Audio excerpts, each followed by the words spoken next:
오늘 설교의 제목은 부활의 과거, 부활의 미래입니다. 자, 오늘 본문에 우리가 한번 들어가서 보겠습니다. 첫째, 부활의 과거입니다. 부활의 과거는 예수님의 부활입니다.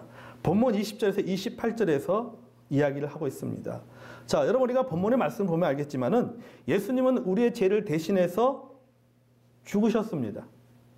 장사 지내셨습니다. 하지만은 성경대로 사흘 만에 다시 살아나셨습니다. 고린도전서 15장 3절과 4절의 말씀이 이걸 말하고 있습니다. 그리스도께서 우리 죄를 위해서 십자가에 달려 죽으시고 장사 지는 바 되었다가 3일 만에 다시 살아나셨다는 것입니다. 그러면서 그 예수님의 부활은 잠자는 자들의 첫 열매가 되었습니다. 오늘 본문 20절을 보겠습니다. 그러나 이제 그리스도께서 죽은 자 가운데서 다시 살아나사 잠자는 자들의 첫 열매가 되셨도다. 자, 우리는 여기서 중요한 단어를 발견합니다. 잠자는 자와 첫 열매라고 하는 단어입니다.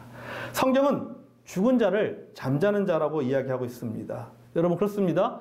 그리스도 안에서 죽음은 자는 것입니다. 아멘. 우리 그리스도 안에서 죽음은 자는 것입니다. 이 말은 뭐냐? 그리스도인에게 죽음은 끝이 아니다라고 하는 겁니다. 죽음이 끝이 아니에요. 죽음은 자는 것입니다. 잠시 휴식에 들어가는 것입니다. 마치 죽음은 우리가 밤새 자는 거예요. 우리가 토요일 밤에 잠을 자는 것이 죽음이에요. 그리고 부활을 기념하는 이 주일날 아침에 일어나는 겁니다. 이게 부활이에요. 죽음은 자는 겁니다. 그럼 부활은 뭐냐? 부활은 깨어나는 겁니다. 죽음은 자는 것이고 부활은 깨어나는 것입니다. 이 원리를 예수님께서 먼저 보여주셨어요. 성경은 이것을 가리켜서 첫 열매다 이렇게 표현하고 있습니다. 부활의 철매다. 예수님께서 죽으시고 예수님께서 자시고 다시 깨어나신 것, 이것이 첫 열매다고 성경은 말하고 있습니다. 여러분, 예수님께서 부활하신 것은 첫 열매입니다. 첫 열매가 열리면 두 번째 열매도 열리고 세 번째 열매도 열리고 네 번째 열매도 열리는 겁니다. 그러니까 예수님께서 부활의 첫 열매가 됐다라고 하는 것은 무슨 의미가 있냐면은 부활의 첫 열매가 됐기 때문에 그 다음에 또 두 번째 열매도 있고 세 번째 열매도 있고 네 번째 열매도 있고 그 두 번째 열매, 세 번째 열매, 네 번째 열매, 그 열매들이 누가 되는 겁니까? 예수 믿고 구원받은 사람이 되는 겁니다. 아멘? 예수 믿고 구원받은 우리가 되는 것입니다. 예수님의 부활은 곧 우리의 부활과 연결되어진다라고 하는 겁니다. 21절 볼까요? 사망이 한 사람으로 말미암았으니 죽은 자의 부활도 한 사람으로 말미암는다. 아담 안에서 모든 사람이 죽은 것 같이 그리스도 안에서 모든 사람이 삶을 얻으리라. 아멘. 자, 여러분 이것을 가리켜서 뭐냐? 대표성의 원리라고 얘기합니다. 둘째, 부활의 미래입니다. 자, 부활의 미래는 우리의 부활입니다. 과거의 부활이 예수님의 부활이었다면은 미래의 부활은 누구의 부활? 우리의 부활이에요. 나의 부활이에요. 나의 부활. 미래 우리에게 일어날 부활을 그 부활이 어떻게 일어납니까? 본문 35절 이후부터 할 수 있습니다. 자, 첫째는 뭐냐면 신령한 몸으로 부활된다라고 하는 것. 본문 35절에서 49절까지 내용입니다. 자, 35절에서 37절을 먼저 풀어서 설명해 보면 여기 보면은 먼저 씨와 나무가 나옵니다. 씨와 나무를 보겠습니다. 자, 여러분 겨자씨는 작습니다. 하지만 겨자씨가 땅속에 들어가서 썩으면은 싹이 나고 자라서 식물이 되고 나무가 됩니다. 그러니까 씨와 식물은 전혀 다른 형태로 나타납니다. 부활도 이와 같다라고 하는 겁니다. 완전히 새로운 몸으로 변하는 거예요. 그러니까 내 육신의 몸은 뭐예요? 씨예요. 내 육신의 몸은 씨예요. 죽으면 어떻습니까? 썩습니다. 하지만 씨가 썩어서 싹이 나고 그것이 자라나서 식물이 되고 나무가 되는 것처럼 내 육신은 씨와 같은 내 육신은 썩지만은 내가 다시 부활하는 날에는 뭐가 되는 거예요? 식물이 되고 나무가 되는 겁니다. 아멘? 나무가 되고. 본문이 그걸 지금 이야기하고 있는 겁니다. 새로운 몸으로, 완전히 새로운 형태의 몸으로 부활한다라고 말씀하고 있다는 것입니다. 예를 들어 여러분, 저는 유봉호는 동일하지만 부활하기 이전의 유봉호와 부활하고 난 이후의 유봉호는 다릅니다. 완전히 다른 모습입니다. 자, 38절 41절을 설명해 보겠습니다. 여러분 38절에 41절을 여러분 그 본문의 말씀을 읽어보면 여기에 자주 등장하는 단어는 형체라고 하는 단어입니다. 형체. 그렇죠? 뭐 하늘의 형체가 있고 땅에 속한 형체가 있고 이렇게 여러 가지 형체들이 나오잖아요. 사람의 형체가 있고 뭐 짐승의 형체가 있고 이런 형체들이 나옵니다. 자, 형체에도 종류가 있습니다. 사람의 육체가 다르고 짐승의 육체가 다릅니다. 같을 수가 없죠. 사람의 육체가 다르고 짐승의 육체가 다릅니다. 하늘에 속한 형체인 해와 달과 별의 그러한 그 형체가 다르고 땅에 있는 사람이나 짐승의 형체가 다릅니다. 여러분, 형체가 다르다는 말은 본질이 다르다는 의미입니다. 42절에서 44절의 내용은 또 이렇게 여러분 쭉 읽어보면 알겠지만 여기에 나오는 중요한 단어는 씨와 심고입니다. 씨와 심고. 씨가 뿌려진 뒤에 새 식물로 성장하는 것처럼 죽은 자나 살아난 자의 부활도 이와 같다라고 말씀하고 있다는 거죠. 자, 그러면서 좀 더 구체적이게 했습니다. 썩을 것을 심고 썩지 아니할 것을 다시 살며. 그렇죠? 썩을 것을 심고 썩지 아니할 것으로 다시 살며. 자, 여보세요. 육체는 썩지만 다시 살아나는 몸은 썩지 않습니다. 아멘. 여러분, 모든 인간의 육체는 썩어가고 있어요. 여러분의 눈동자를 봐도 그렇지 않습니까? 우리 눈동자 썩어가고 있어요. 예. 어린 아기의 눈동자와 어른 눈동자는 다릅니다. 아이의 눈동자 보세요. 얼마나 맑습니까? 근데 나이가 들면 들수록 어떻습니까? 이 눈동자가 썩어가고 있어요. 소위 말해서 그게 뭡니까? 노안이 오는 거죠. 노안이. 눈이 맑지가 않잖아요. 여러분 그렇지 않습니까? 여러분 지금 여러분 거울 보고 눈 보면 눈이 맑지가 않습니다. 어렸을 때는 피부도 야들야들하고 그죠? 탱탱. 그러니까 나이가 들수록 어떻게 됩니까? 쭈글쭈글해집니다. 뭐 하고 있는 거예요? 썩어가고 있는 거예요. 썩어가고 있는 거예요. 그러니까 썩어가고 있다는, 육체가 썩어가고 있다는 것은 뭐냐면은 다른 말로 표현은 죽어가고 있는 겁니다. 우리는 죽어가고 있는 겁니다. 자, 죽음이 우리를 이렇게 만들어가고 있어요. 하지만 그리스도와 함께 다시 살아나는 사람은 결코 죽지 않습니다. 결코 썩지 않습니다. 그러니까 썩을 것을 심고 썩지 아니할 것을 다시 살아난다는 말이 그런 의미예요. 우리 육체, 썩어져가는 우리 육체를 심고 다시 부활할 때는 뭡니까? 이제는 썩지 아니하는 몸이 된다는 겁니다. 아멘? 새로운 몸으로 영원히 사는 겁니다. 자, 그러면 이 신령한 몸의 부활은 언제 일어나는가라고 하는 거죠. 둘째는 우리의 부활은 예수님의 재림과 더불어서 일어난다라고 하는 겁니다. 본문 51절에서 58절까지의 말씀이 그걸 말하고 있습니다. 오늘 본문에 이렇게 말씀하고 있어요. 보라! 내가 너에게 비밀을 말하노니 우리가 다 잠잘 것이 아니여 마지막 나팔에 순식간에 호련히 다 변화되리니. 순식간에 호련히. 이게 무슨 짬이요? 다른 성경에는 눈 깜짝할 사이에 변화된다는 거죠. 나팔 소리가 나며 죽은 자들이 썩지 아니할 것으로 다시 살아나고. 육체는 썩는데 부활할 때는 뭐니까 썩지 아니하는 몸으로 다시 살아나고. 그 다음에 누구도 변화되리니? 우리도 변화되리니. 나도 변화되리니. 이 썩을 것이 반드시 썩지 아니할 것을 입겠고 이 죽을 것이 죽지 아니함을 입으리라. 아멘. 자, 부활하신 예수님이 이 땅에 다시 오실 때 눈 깜짝할 사이에 변화가 일어난다는 것입니다. 살아있을 때 예수님의 재림을 맞이하는 사람도 있을 것입니다. 그 사람도 변화될 것이고 이미 그리스도 예수 안에서 죽은 자들, 무덤에 있는 자들도 예수님께서 재림하실 때 거기서 재림을 맞이하게 될 것이라는 사실이다. 다시 말해서 뭐냐면은 죽어있든 살아있든 간에 구원받은 모든 사람들은 새로운 몸으로 부활한다. 아멘? 새로운 몸으로 부활하는 거예요. 새로운 몸으로. 예. 무덤에서 잠시 자던 자들도 새로운 몸으로 일어날 것이고 그때까지 죽지 않고 계속해서 살아있는 사람들도 새로운 몸으로 변화될 것이라는 사실입니다. 아멘? 우리가 여러분 이런 부활의 신앙으로 살아가야 될 줄로 믿습니다. 그래서 바울은 고린도 15장을 통해서 앞에서는 부활에 대해서 이야기하는 것이고 뒷부분에서의 부활이 뭐까지 연결되는 거예요? 예수님의 부활로 연결되는 거예요. 우리의 부활에까지 연결되는 거예요. 우리도 부활한다. 그러므로 절망하지 마라. 낙심하지 마라. 왜? 예수님이 부활했기 때문에 우리도 부활한다. 나도 부활한다. 그렇기 때문에 이 땅에 살 때 좀 잘 살아라 이 말이에요. 15장의 말씀의 결론은 좀 잘 살아. 죽음이 끝이 아니야. 부활하니까, 부활하면 심판받게 되니까 이 땅에 살아있을 때 잘해. 잘 살아. 이 말이에요. 고린도 15장의 말씀이 결국은 결론적으로 15장 58절 마지막 결론이 그거 아닙니까?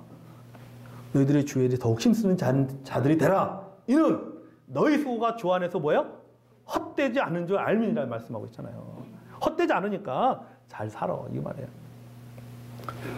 여러분 어떻든 간에 여러분 부활하신 예수님께서 재림하실 때 죽은 자들도 살아나고 새로운 몸으로 살아나고 그때 죽지 않고 여전히 이 땅에서 살면서 생명이 있을 동안에 예수님의 재림을 보는 사람도 그 사람도 새로운 몸으로 변화될 줄로 믿습니다. 아멘. 제가요 고린도서 15장의 말씀들 지금 몇 주째 계속 말씀을 나누고 있잖아요. 제가 이 고린도서 15장의 부활장 15장의 말씀들을 제가 말씀들을 보고 묵상하면서 하나님께 제게 주신 깨달음 중에 하나가 뭐냐면 슬퍼하지 말라는 것. 죽음에 대해서 다시 보게 되었다고 하는 거죠. 죽음은 예수 믿고 구원받은 사람에게 죽음은요. 그거 뭡니까? 부활을 위한 과정입니다. 아멘. 부활을 위한 과정이에요. 과정. 우리가 부활의 신앙이 있다면 내가 부활의 능력을 믿는다면 여러분 우리가 죽음을 좀 더 다른 각도로서 우리가 봐야 될 필요가 있다고 하는 겁니다. 뭐 슬픈 거는 사실이지만 그러나 우리가 또 한편 다른 시각으로는 우리가 다시 만날 날이 있다라고 하는 겁니다. 아멘. 말씀을 정리합니다. 여러분 우리가 어떻게 하면 이런 영광의 부활을 맞이할 수 있을까요? 어떻게 하면 죽음이 끝이 아니라 잠자는 것이고 죽음이 부활의 과정이 될 수 있을까요? 썩은 것을 심고 썩지 아니할 것을 거두고 약한 것을 심고 강한 것을 거두고 욕된 것을 심고 영광스러운 것을 어떻게 하면 거둘 수 있을까? 어떻게 하면 하나님의 나라를 유업으로 받을 수 있을까? 길은 하나밖에 없어요. 거듭나야 됩니다. 아멘. 예수 믿고 구원받아야 되는 거예요. 예수 믿고 구원받지 못하면, 거듭나지 못하면, 물론 예수 믿고 예수 믿지 않아도 죽은 다음에 다시 살아나죠. 어디 가는 겁니까? 지옥 가는 겁니다. 지옥. 불구덩이 속에 들어가는 거예요. 불구덩이 속에. 그 사람의 부활은 뭡니까?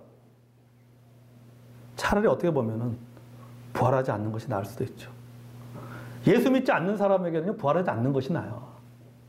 그래 예수 믿고 구원받은 사람에게는 부활하는 것이 좋은 거죠. 이게 뭡니까? 이 영광스러운 거 아닙니까? 영광스러운 거. 영광스러운 거죠. 그러니까 이렇게 표현했을 거예요. 예수 믿지 않은 사람에게 부활이라고 하는 것은 그것은 욕된 부활이고 예수 믿는 사람에게 부활은 무슨 부활? 영광스러운 부활입니다. 아멘? 영광스러운 부활, 영광스러운 부활. 그럴 때는 그럼 부활의 신앙을 갖고 있는 분들 보십시오. 죽음 앞에서도 당당하잖아요. 우리 주님의 품에 계실 우리 이미영 자매 보세요. 저한테 뭐라고 해서 목사님 빨리 천국 갈 수 있도록 기도해 주세요. 뭐가 있기 때문에? 부활의 소망이 있기 때문에. 아멘. 부활의 소망이. 여러분 왜 초대교회 성도들이 그 원형 경기장에서 말이죠. 그 원형 경기장에서 그 맹수들의 그 공격 앞에서도 두려워하지 않고 그들이 그 죽음을 당당하게 맞이할 수 있던 것이 뭡니까? 그 신앙을 지킬 수 있었던 것은 뭡니까? 그들에게 뭐예요? 히브리서 11장의 말씀처럼 뭐가 있기 때문에? 더 좋은 부활이 있기 때문에. 그렇게 표현하고 있어요. 히브리서 11장은. 더 좋은 부활이 있기 때문에 구차하게 목숨을 연명하지 않았다고 합니다. 뭐가 있기 때문에요? 더 좋은 부활이 있기 때문에. 그 부활에 대한 소망이 있기 때문에. 그러니까 우리도 여러분, 우리가 그런 믿음을 가지고, 그런 우리가 부활의 신앙을 가지고 우리가 믿는 사람들의 죽음을 바라봐야 될 줄로 믿습니다. 아멘. 그래서 어떻게 해야 돼요? 거듭나야 되는 거예요. 하늘에 속한 형체를 입어야 되는 거예요. 하늘에 속한 형체. 여러분 다 같이 본문 46절에서 50절 읽어보겠습니다. 46절에서 50절까지 같이 한번 읽었습니다. 자, 이렇게 시작. 그러나 먼저는 신령한 사람이 아니요 육의 사람이요 그 다음에 신령한 사람이니라. 첫사람은 땅에서 났으니 흙에 속한 자이거니와 둘째 사람은 하늘에서 나셨느니라. 무릇 흙에 속한 자들은 저 흙에 속한 자와 같고 무릇 하늘에 속한 자들은 저 하늘에 속한 이와 같으니 우리가 흙에 속한 자의 형상을 입은 것 같이 또한 하늘에 속한 이의 형상을 입으리라. 형제들아 내가 이것을 말하노니 혈과 육은 하나님의 나라를 이어받을 수 없고 또한 썩은 것은 썩지 아니할 것을 유업으로 받지 못하느니라. 아멘. 자, 여기 앞에 보십시오. 첫사람은 땅에 났으니 흙에 속한 자이거니와 둘째 사람은 하늘에 나셨느니라. 이게 뭡니까? born again. 거듭남이죠. 거듭난. 헬라의 원어에 보면 위로부터 난다라는 뜻이에요. 니고데모가 예수님의 찾아가서 뭐라고 말합니까? 제가 어떻게 하면 하나님의 나라를 볼 수 있습니까? 거듭나야 된다. 아니 그럼 제가 뭐 어머니 뱃속으로 다시 들어가야 되니까 아니야. 물과 성령으로 거듭나야 된다. 물과 성령으로. 하늘에서 거듭난다. 그러니까 거듭난다는 뜻이 뭐라고요? 위로부터 난다는 뜻입니다. 엄마 몸에서 우리가 태어나는 것은 땅에서부터 나는 것이고 예수 믿고 구원받아 하나님의 자녀가 되는 것은 어디로부터 거듭나는 거예요? 위로부터 거듭나는 겁니까? 저 위가 뭐대요? 하늘이에요. 하늘로부터 거듭나니까는 무슨 형체를 입은 거예요? 하늘에 속한 형체를 입은 겁니다. 하늘에 속한 형체를 입었기 때문에 어디에 갈 수 있는 거예요? 하늘나라에 갈 수 있는 거예요. 천국에 갈 수 있는 겁니다. 아멘? 여러분 거듭나야 됩니다. 이 땅에서 첫사람으로 끝나서 안 됩니다. 둘째 사람이 돼야 됩니다. 땅에서 난 자가 아니라 하늘에서 난 자가 돼야 됩니다. 흙의 형상이 아니라 하늘의 형상을 입어야 됩니다. 아멘? 그 방법은 어려운 게 아니에요. 뭐 하면 된다? 예수 믿고 구원받으면 됩니다. 아멘? 예수님께서 내 죄를 대신해서 십자가에 달려 죽으시고 부활하신 사실을 믿기만 하면 됩니다. 내 마음과 입으로 신하여 받아들이면 됩니다. 그러면 그 다음부터는 누가 책임지는 거예요? 하나님이 책임져 주는 거예요. 하나님이. 하나님. 그러니까 여러분 이게 얼마나 큰 은혜입니까? 얼마나 큰 은혜예요. 예수 믿은 사람들의 여러분 우리가 장례식을 가보면 얼마나 그게 참 복이 되고 은혜가 됩니다. 참 축복이 되잖아요. 그죠? 얼마나 은혜가 되고 축복이 되는지 몰라요. 거기에는 뭐가 있습니까? 소망이 보여요. 예수 믿지 않고 죽은 사람들의 장례식에 가보면요. 거기에는 소망이 안 보여요. 뭐만 있습니까? 공만 있어요. 공만. 아이고 이것만 있는 거예요. 이것만. 하지만은 예수 믿고 죽은 사람의 장례식에 가면 거기에는 복이 없습니다. 울잖아요. 슬퍼하잖아요. 그거는 차원이 다른 거고. 그거는. 뭐가 있어요? 소망이 있잖아요. 소망. 그렇기 때문에 여러분 소망에 있는 장례식을 맞이하고 싶으면은 예수 믿고 구원받아야 됩니다. 아멘. 여러분의 가족들 가운데 아직 예수 믿고 구원받지 못한 사람들 여러분 구원해야 됩니다. 예수 믿고 구원받게 해야 되는 거예요. 예수 믿고 물론 우리가 뭐 태어나는 건 순서대로 태어나지만 뭐 죽는 것은 순서대로 뭐 죽지는 않지만은 그래도 확률적으로 보면은 그래도 젊은 사람보다는 나이 드는 사람들이 먼저 주님 앞에 갈 확률이 높잖아요. 그렇다면 어떻게 됩니까? 아직 우리 가족 가운데, 부모님들 가운데, 친척들 가운데 아직 연세 드셨지만 예수 믿지 않은 분들 예수 믿게 해야 됩니다. 아멘. 구원받게 해야 되는 거예요. 구원받게 해야 돼요. 왜? 소망이 있는 죽음을 맞이도록 하기 위해서 구원받게 되는 사실입니다. 사랑하는 성도 여러분, 예수님은 부활하셨습니다. 아멘. 우리도 부활합니다. 예수님께 재림하신 날 우리도 신령한 몸으로 변화됩니다. 어느 정도 변화될까? 나도 몰라요. 모르요. 성경에 말하지 않고 있으니까 신령한 몸으로만 변화된다고 말하니까 그게 어느 정도의 어떤 변화가 일어날지는 모르겠지만, 하지만 분명한 것은 하나님의 나라에 들어가서 살 수 있는 최적화된 형태로 변화된다는 사실입니다. 아멘. 그러면 성도 여러분, 부활의 소망을 가지고 살아갑시다. 아멘. 부활의 믿음을 가지고 살아갑시다. 썩을 것에 연연해 하지 말고, 땅에 속한 것에 목매지 말고, 약하다고 절망하지 말고, 하늘 소망을 가지고 살아가는 저와 여러분이 되기를 원합니다. 우리의 삶도 마찬가지인 것 같아요. 저는 이 썩을 것을 심고 썩지 아니할 것 거둔다. 욕된 것을 심고 영광스러운 것을 거둔다. 약한 것을 싣고 강한 것을 거둔다. 이 말씀을 보면서요. 그런 생각이 그래. 부활만이 아니라 우리가 이 땅에 살아가면서 우리의 삶 속에서도 마찬가지다. 우리가 내 몸 썩잖아요. 시간도 다 날아가는 겁니다. 시간도 날아갑니다. 내 몸도 썩습니다. 이 썩을 몸을 주님을 위해서 심고 영광스러운 가치 있는 것, 하나님이 기뻐하는 것으로 거두는 삶이, 그것이 바로 부활의 신앙을 가지고 살아가는 사람의 모습이 아닌가, 그런 생각이 드는 거예요. 꼭 부활만이 아니라 우리의 삶 속에서 우리가 썩을 것을 심어야 되는 거예요. 돈도 썩고 몸도 썩고 시간도 썩고 다 썩어버립니다. 하지만 우리가 그 썩는 것을 심을 때 어떤 일입니까? 영혼이 구원받습니다. 아멘. 하나님의 사명이 이루어집니다. 교회가 든든히 세워지는 겁니다. 죽어가는 영혼들이 구원받는 겁니다. 그래서 우리가 우리 주변에 사람들에게도 전도할 때, 우리 가족들에게도, 믿지 않는 가족들에게 전도할 때도 마찬가지고 썩을 것을 심으시기 바랍니다. 아멘. 영광스러운 그 영혼이 예수 믿고 구원받는 영광스러운 열매를 바라보면서 뭘 심어야 돼요?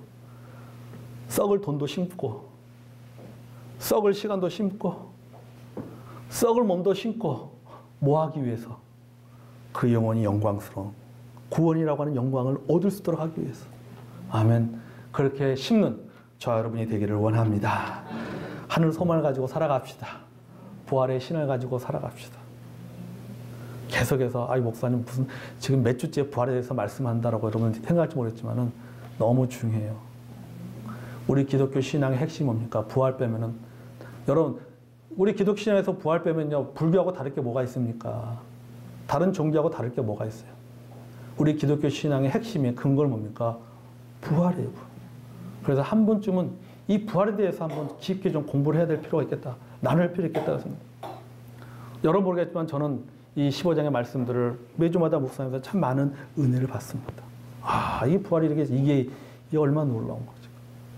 하늘 소망 가지고, 부활의 신앙을 가지고 여러분 이 세상에서 우리가 소망 가운데 당당하게 기쁘게 살아가는 저 여러분이 되기를 원합니다.